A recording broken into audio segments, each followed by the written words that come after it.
Hey, it's Ryan Seacrest. Life comes at you fast, which is why it's important to find some time to relax. A little you time. Enter Chumba Casino. With no download required, you can jump on anytime, anywhere for the chance to redeem some serious prizes. So treat yourself with Chumba Casino and play over 100 online casino-style games, all for free. Go to ChumbaCasino.com to collect your free welcome bonus. Sponsored by Chumba Casino. No purchase necessary. VGW Group. Void where prohibited by law. 18 plus. Terms and conditions apply.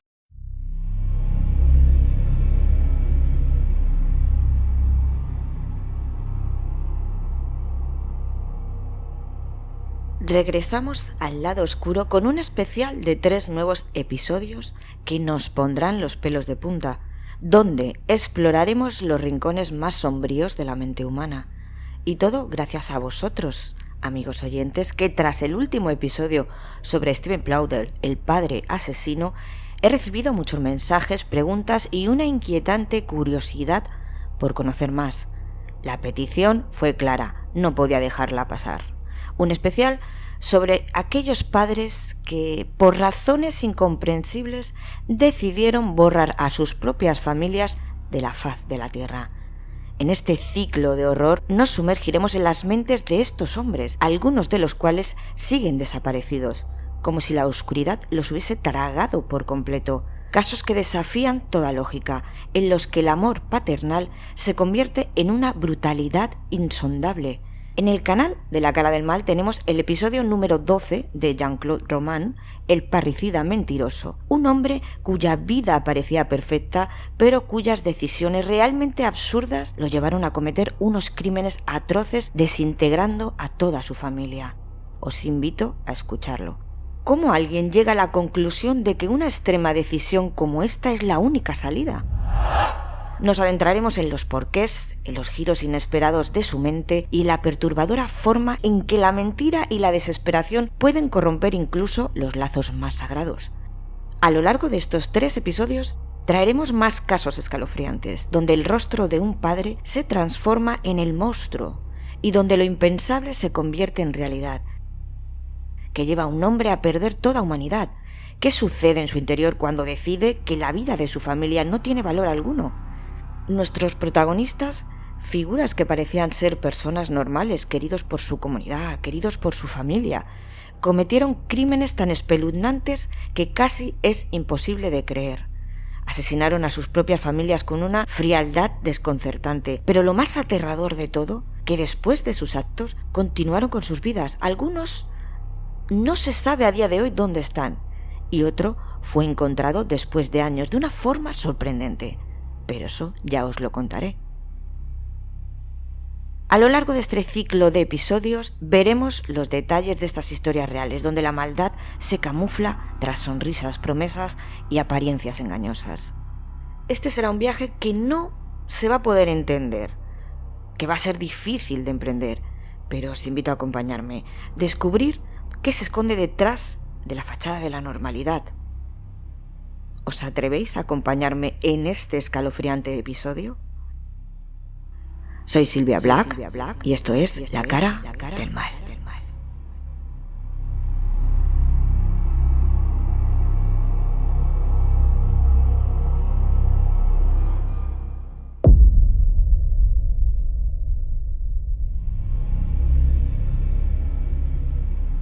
Nuestra primera historia comienza con una hija adoptada, una mujer felizmente criada en un hogar lleno de amor. Desde niña creció sabiendo que su historia había comenzado en otro lugar, pero el cariño de su familia adoptiva siempre la hizo sentir completa. Sin embargo, al llegar a la madurez, un sentimiento profundo, casi incontrolable, comenzó a invadir su mente, el deseo de saber más. ¿De dónde venía realmente? ¿Quiénes eran sus verdaderos padres?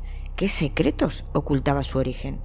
Así que se embarca en una búsqueda que parecía sencilla en principio, un simple anhelo por entender su historia. Pero lo que no sabía es que al dar ese primer paso hacia el pasado, estaba abriendo una puerta a un mundo lleno de misterios, mentiras y oscuros secretos que habían permanecido ocultos durante décadas. Lo que parecía Una aventura hacia el autoconocimiento se convirtió rápidamente en una carrera contra el tiempo, donde cada pista revelaba algo más aterrador que la anterior. ¿Qué sucede? Al intentar entender de dónde venimos, descubrimos que nuestra historia está teñida de sombras mucho más profundas de las que habíamos imaginado. Kathy Wilkris tenía 63 años cuando comenzó a alimentar una profunda curiosidad sobre sus orígenes. Saber de sus parientes perdidos en el tiempo. Su búsqueda se activó en 2017, tras responder afirmativamente a una sencilla pregunta planteada por una empresa biotecnológica. Esta compañía, especializada en pruebas de ADN y comparaciones genéticas, ofrecía una opción interesante: conectar con familias lejanas. Sin pensarlo, Kathy marcó el casillero de sí y comenzó el proceso. Compró el kit, llenó de los formularios, entregó su muestra de saliva y envió todo hacia su destino. Lo que siguió no fue una simple búsqueda, fue el inicio de un largo viaje que cambiaría su vida. Pocos meses después, la empresa encontró una coincidencia en su base de datos. Una prima tercera llamada Susan Gilmore, residente en Portland. Susan, de 71 años, no solo compartía la misma sangre que Kathy, sino que además era una renombrada genealogista en la región, conocida por haber reunido a numerosas personas con sus familias biológicas. Sin pensarlo dos veces, Susan se ofreció a ser la guía de Kathy en este enigma familiar, y así comenzó a trazar árboles genealógicos, a revisar antiguos documentos y contactar con parientes lejanos. Pero el camino no sería sencillo. Las palabras de Susan fueron que desde el primer momento se sintieron conectadas, se volvieron amigas. Y cuando encontró una pista, se convirtió en un pitbull. Agregó con una sonrisa a una entrevista en el noticiero The News. Y efectivamente, Susan demostró ser como un perro de presa. Su determinación imparable comenzó a desentrañar una historia familiar oculta durante décadas envuelta en mentiras y secretos.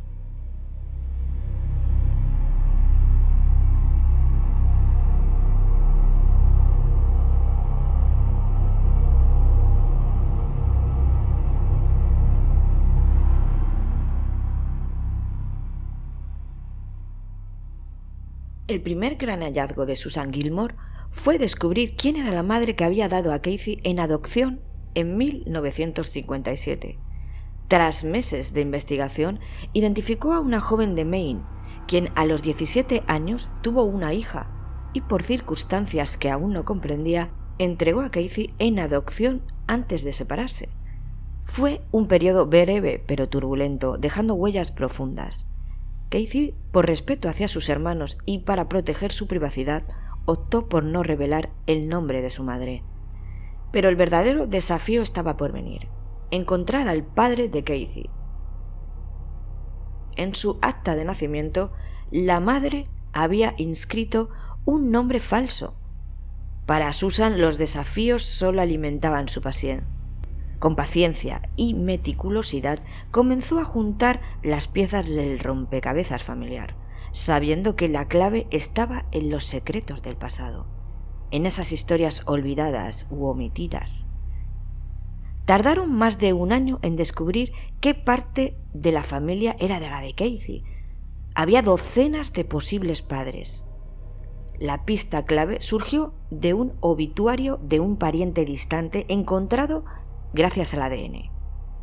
Y fue en ese sencillo aviso fúnebre donde, sin saberlo, se reveló el nombre del padre biológico de Kathy: William Bradford Bishop. Emocionada, Susan tecleó rápidamente el nombre en su ordenador, sin imaginar que al hacerlo había abierto una puerta hacia el misterio mucho más grande. Era el hombre más buscado por el FBI.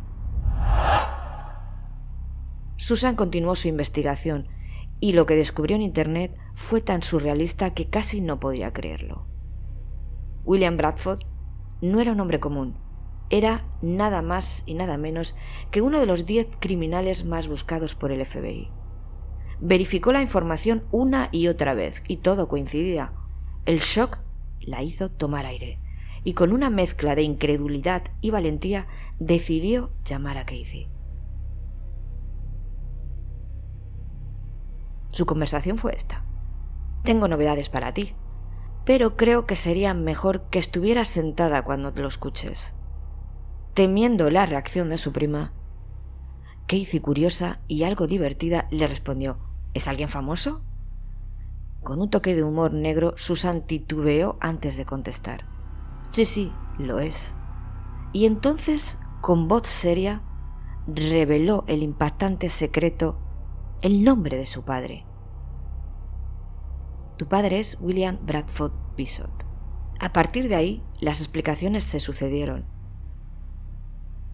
Bishop había sido un oficial de los servicios de inteligencia de los Estados Unidos en el extranjero, pero su historia tomaba un giro aún más oscuro. Era un fugitivo. Desde la década de los 70, William se encontraba en la lista de los homicidas más buscados por el gobierno de Estados Unidos. En abril de 2014, el FBI lo incluyó oficialmente en su lista de los 10 criminales más buscados por asesinato.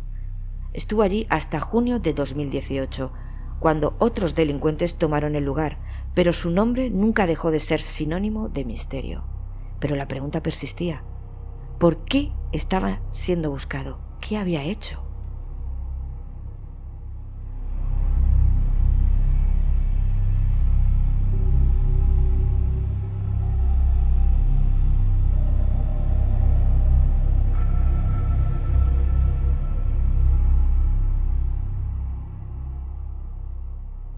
Estas dos primas, Casey Wilkris y Susan Gilmore, estaban totalmente sorprendidas con aquel descubrimiento. ¿Quién era ese señor? ¿Por qué era el más buscado?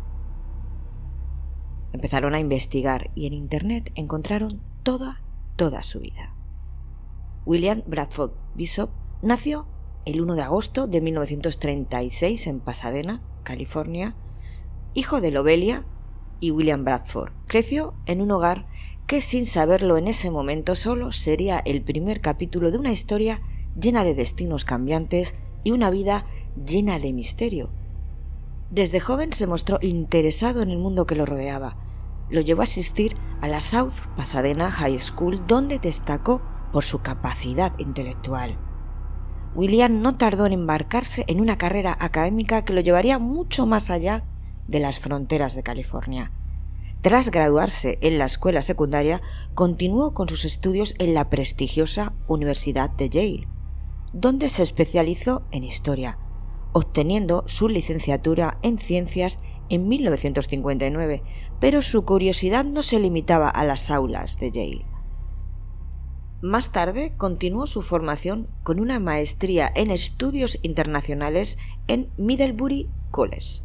Sin embargo, hay cierta incertidumbre sobre el contenido exacto de sus estudios, ya que algunos informes señalan que su licenciatura fue en estudios americanos y su maestría en italiano. Para agregar más matices a su educación, también completó una maestría en estudios africanos en UCLA, lo que demuestra su inquebrantable deseo de comprender el mundo desde diversas perspectivas. A nivel personal, tras finalizar sus estudios, su vida dio un giro significativo cuando se casó con Annette Weiss, su novia de toda la vida, con quien tuvo 3 hijos, a los que llamaron William, Brenton y Jeffrey. Mientras su vida personal se establecía, su carrera profesional comenzaba a tomar forma. Decidió unirse al ejército de los Estados Unidos, donde trabajó en contrainteligencia durante 4 años y dominaba varios idiomas: el inglés, italiano, francés, español y serbo-croata. Fue una herramienta invaluable para su labor. Bishop no solo hablaba estos idiomas con fluidez, sino que también comprendía las culturas que los acompañaban, un rasgo que sería crucial en su futura carrera diplomática. Tras su tiempo en el ejército, Bishop dio el siguiente paso en su carrera al unirse al Departamento de Estado de los Estados Unidos como parte del servicio exterior. Su trabajo lo llevó a vivir en diversos destinos internacionales, lugares tan distintos como Verona, Milán, Florencia, entre 1968 y 1972. Durante su estancia en Florencia, además de cumplir con su misión diplomática, aprovechó la oportunidad para realizar estudios de posgrado en la Universidad de Florencia. Pero la historia de este hombre no se limita a Europa. En 1972 comenzó su asignación en África, trabajando también en Etiopía y luego en Gaborone y Botsuana, donde pasó 2 años inmerso en una región compleja y fascinante. Sus experiencias en África le permitieron tener una visión más profunda de los desafíos políticos y sociales del continente, un conocimiento que aportaría a sus futuras funciones. Le encantaban las montañas, viajar en moto, acampar en el bosque, tirarse en paracaídas, era todo un aventurero. Pero parece ser que esa faceta de aventurero terminó en 1974, cuando regresó a Estados Unidos, donde asumió un papel de liderazgo en la sede del Departamento de Estado en Washington, D.C. Fue jefe asistente en la División de Actividades Especiales y Tratados Comerciales. Fue parte fundamental de las negociaciones que marcaron la política exterior estadounidense en esa época. Aunque su carrera estaba en un punto máximo, su vida personal continuaba desarrollándose. Vivía en Maryland con su esposa Annette y sus 3 hijos, su madre Lobelia y Leo, un perro al que toda la familia adoraba. Sin embargo, a pesar de su vida llena de logros, viajes y responsabilidades diplomáticas, William Bradford no se sentía satisfecho. El hecho de que le hubiesen puesto detrás de una mesa en una oficina no le gustaba. No iba con él. De hecho, empezó a tener una depresión, muchos cambios de humor. Un día le dijo a su secretaria: me marcho porque hoy no me encuentro bien. Ese día fue definitivo en la historia de William Bradford y su familia.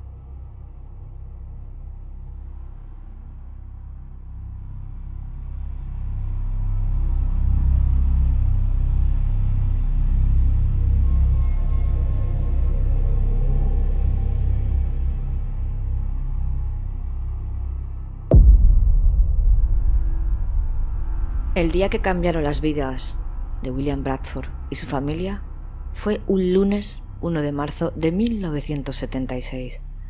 Cuando salió de la oficina, condujo hacia su banco, donde sacó de su cuenta una gran cantidad de dinero. Luego fue hacia el Shopping Montgomery, a una tienda de bricolaje donde compró un martillo pesado, de esos que se utilizan para romper grandes piedras, y un bidón. De allí se dirigió a una estación de servicio y llenó el tanque de gasolina de su auto Chevy Malibu familiar modelo 1974 y también llenó de gasolina el bidón. Poco después fue a otra tienda para comprar una pala y un arpón. En su mente ya lo tenía todo preparado. Volvió a su casa en el número 8103 de la calle Lily Stone Drive. Estacionó el coche, abrió la puerta y se dirigió a su casa. Serían las 8 de la noche.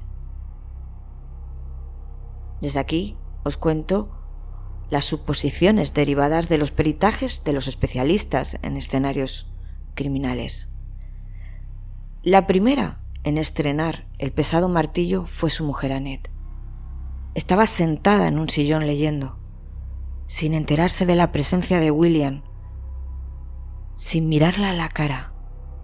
Por la espalda, se acercó lentamente a ella, sin piedad. Todos los golpes fueron directos a su cabeza, salpicando todo el salón de sangre. Una escena terrorífica. Con el arma en mano, el cual había quitado la vida a su mujer, ahora tocaba sus hijos. Fue subiendo poco a poco al piso superior, chorreando sangre del martillo, peldaño a peldaño, y fue habitación por habitación. El primero en morir fue William, golpeándolo con violencia sobre la cara y cabeza. El segundo en morir fue Brenton, de 10 años, golpeándole de la misma forma en la cabeza. El tercero fue Jeffrey, de tan solo 5 años, con la misma violencia le arrebató la vida. Fueron hallados en pijama en sus camas, con sus cráneos destrozados. Las paredes quedaron teñidas de rojo y unos atroces actos. Bajó las escaleras y esperó a Lobelia, su madre. Había ido a pasear al perro.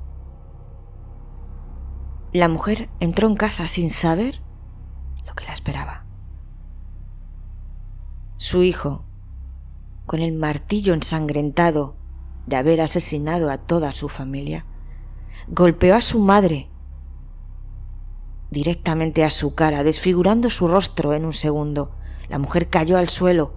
Aún con vida, siguió golpeándola. La mujer quedó tendida allí muerta.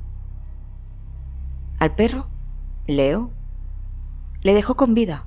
Amaba a aquel perro más que a nadie y se lo llevaría con él en sus planes de huida. Nadie sabe si alguno de ellos vio venir la muerte, pero la secuencia mortal quedó demostrada por los patrones de las salpicaduras de sangre que analizaron los expertos. Cuando este asesino cubrió los cuerpos de sus familias con sábanas, uno a uno los fue llevando al coche. Una vez los tenía todos los cuerpos dentro, subió al coche, él y el perro. Condujo hacia Carolina del Norte, unos 450 kilómetros. ¿Qué sintió este padre de familia asesino? ¿Encendería la radio? ¿Derramaría alguna lágrima? ¿Habría pisado el acelerador con la alegría de sentirse liberado? Se desconoce qué pudo pasar en su cerebro durante esas 6 horas de viaje. Bishop sabía muy bien a dónde se dirigía. Se adentró en una zona boscosa en la mañana del 2 de marzo. Bajó sus herramientas y cavó un pozo poco profundo. Tiró allí los cadáveres, los roció con la gasolina del bidón y encendió la hoguera. Por la tarde se fue a comprar unas zapatillas nuevas en una tienda en Jacksonville, porque las que llevaba habían quedado destrozadas después de sus salvajes ataques de la noche anterior. Ya con sus nuevas zapatillas y su nueva vida y su perro, se dirigió hacia Great Smoky Mountains y se evaporó. Desde ese día es un exitoso fugitivo, ya que la justicia jamás pudo darle alcance.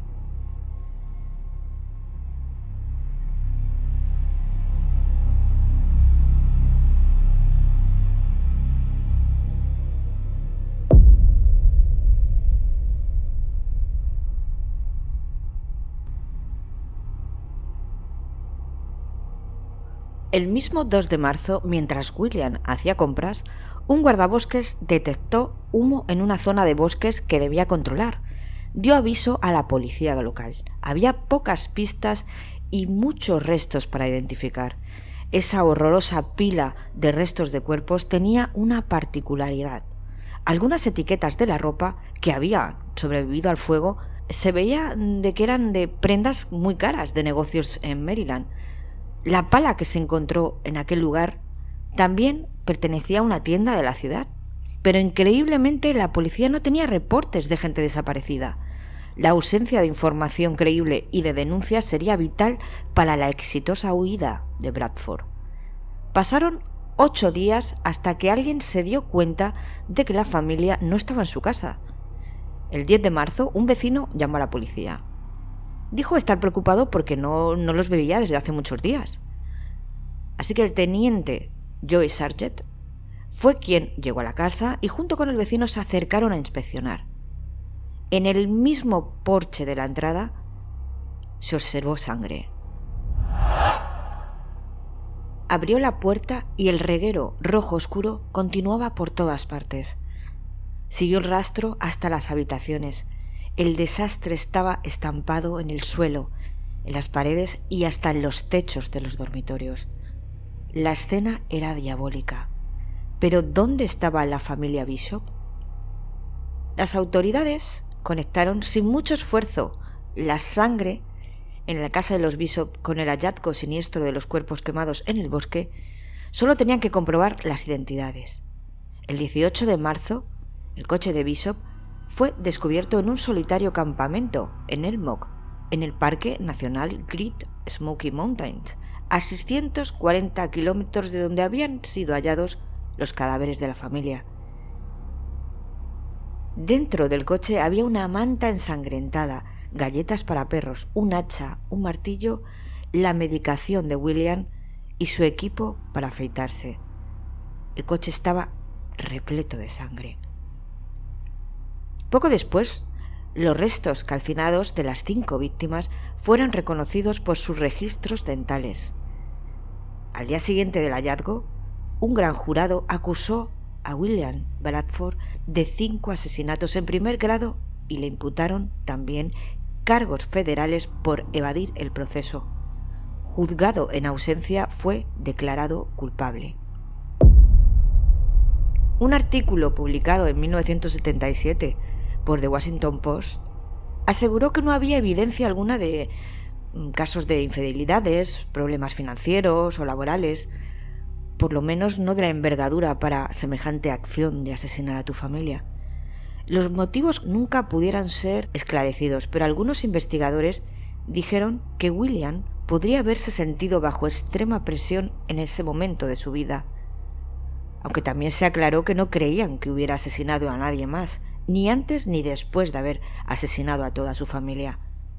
Si se mira desde esta perspectiva, el caso recuerda a la historia famosa que os comenté al principio, pero en otra línea de tiempo, la del falso médico francés Jean-Claude Roman, que al borde de ser descubierto como un farsante estafador, cosió a balazos a su mujer, a sus hijos y a sus padres. Este caso tan espeluznante ocurrió en 1993. Y 2 casos más que os comentaré en los siguientes episodios. Como hemos dicho en los días anteriores a los crímenes, por otro lado estaba quedándose sin dinero. Eso sumado al hecho de que disfrutaba de estar solo, amaba viajar, la aventura, podría haberlo hecho sentirse atrapado. Según esta teoría, quiso cortar total con todos los lazos.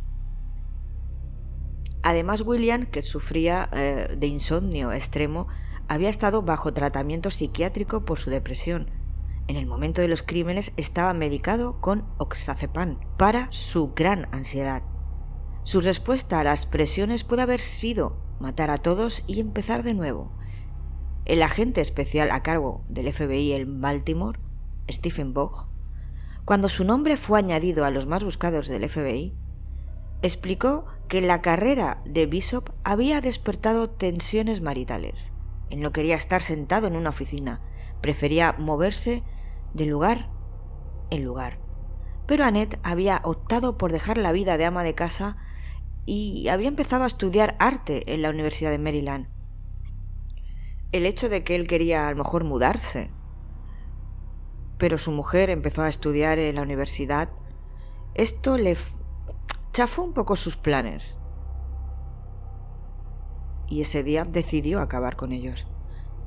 Ser capaz de golpear con un martillo las cabezas, las caras de tus hijos, de tu mujer, de tu madre, realmente exhibe una brutalidad imposible de comprender. Hay un forense llamado Charles Adams que lo definió como un sociópata, narcisista, asesino de sangre fría.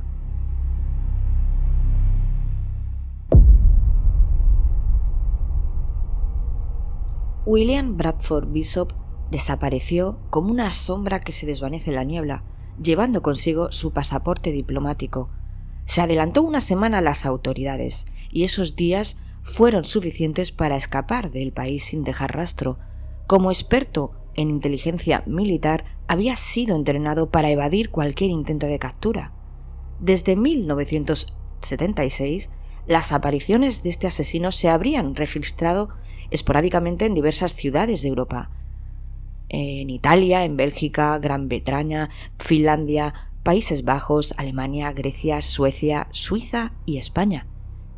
En julio de 1978, una mujer sueca con quien había colaborado en un viaje de negocios a Etiopía aseguró haberle visto en 2 ocasiones en un parque público de Estocolmo.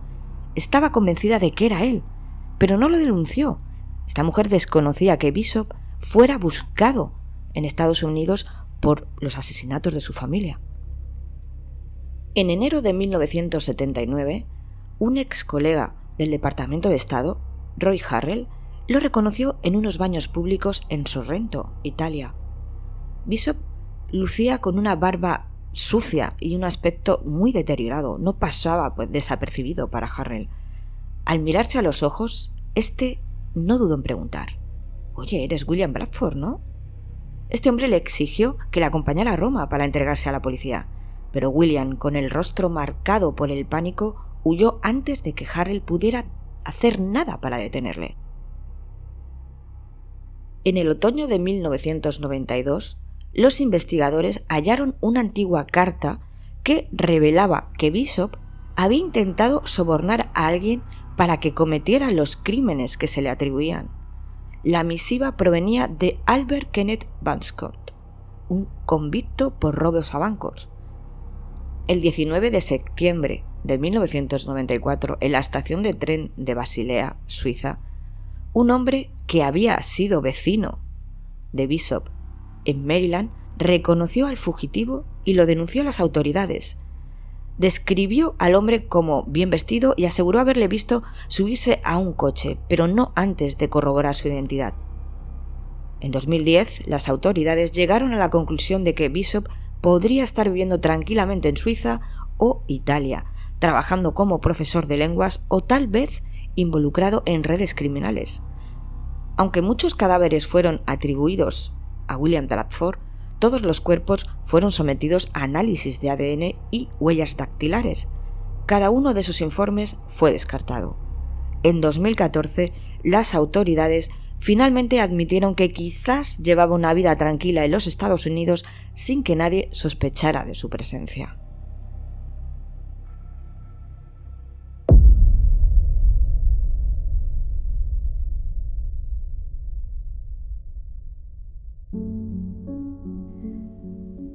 Kathy Wilkris, con la ayuda de su prima Susan, tras un largo camino hacia la verdad, todo fue un terrible descubrimiento. Ellas, a día de hoy, mantienen una excelente relación. Kathy actualmente vive en Carolina del Norte. Documentó su experiencia en un libro de memorias titulado Está en mis genes, publicado el 12 de noviembre de 2020. En él narró su singular búsqueda por entender sus raíces.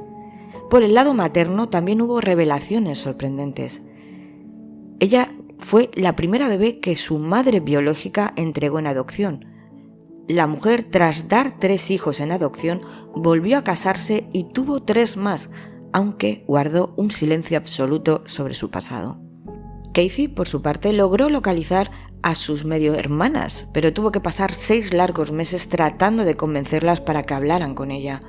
El reencuentro fue emocional para todas, aunque no exento de dolor. Mi madre biológica mantuvo mi existencia en secreto durante 62 años y se llevó a la tumba todo lo que sabía. Eso lamentó Kathy, con una tristeza palpable en su voz. Cuando en 2018 Kathy descubrió finalmente la identidad de su madre, ella aún estaba viva. Sin embargo, nunca llegaron a encontrarse. La mujer falleció en 2020 sin haber revelado ni una palabra sobre su pasado. Lo que Kathy nunca podrá saber con certeza es si su madre conocía el lado oscuro de su padre, si acaso se enteró de los horrores que William había cometido exterminando a su familia. Como si ese peso no fuera suficiente, Kathy sufre de insomnio y ansiedad, condiciones que comparte con su padre. Además, tiene una inclinación natural hacia el arte dramático, algo que también parece haber heredado de él.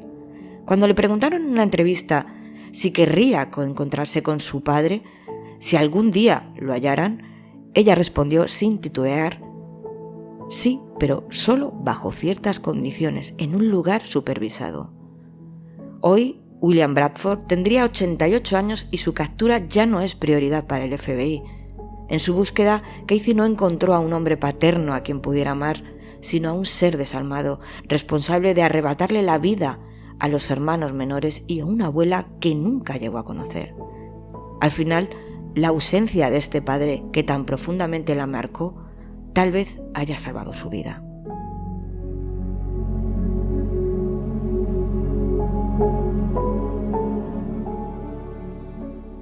Y aquí, queridos amigos, llega el momento de despedirnos. Como siempre, gracias por estar ahí. Si disfrutaste del episodio, no olvides darle al me gusta y dejar un comentario. Si te apasiona La Cara del Mal, también puedes apoyarme para seguir creando contenido.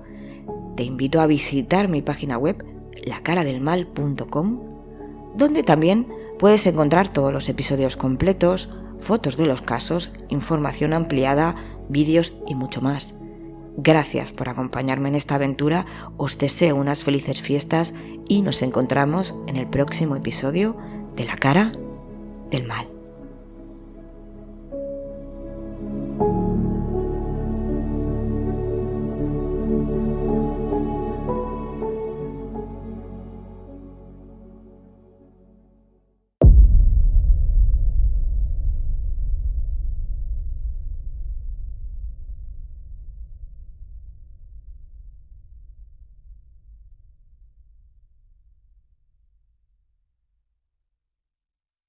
It is Ryan here, and I have a question for you. What do you do when you win?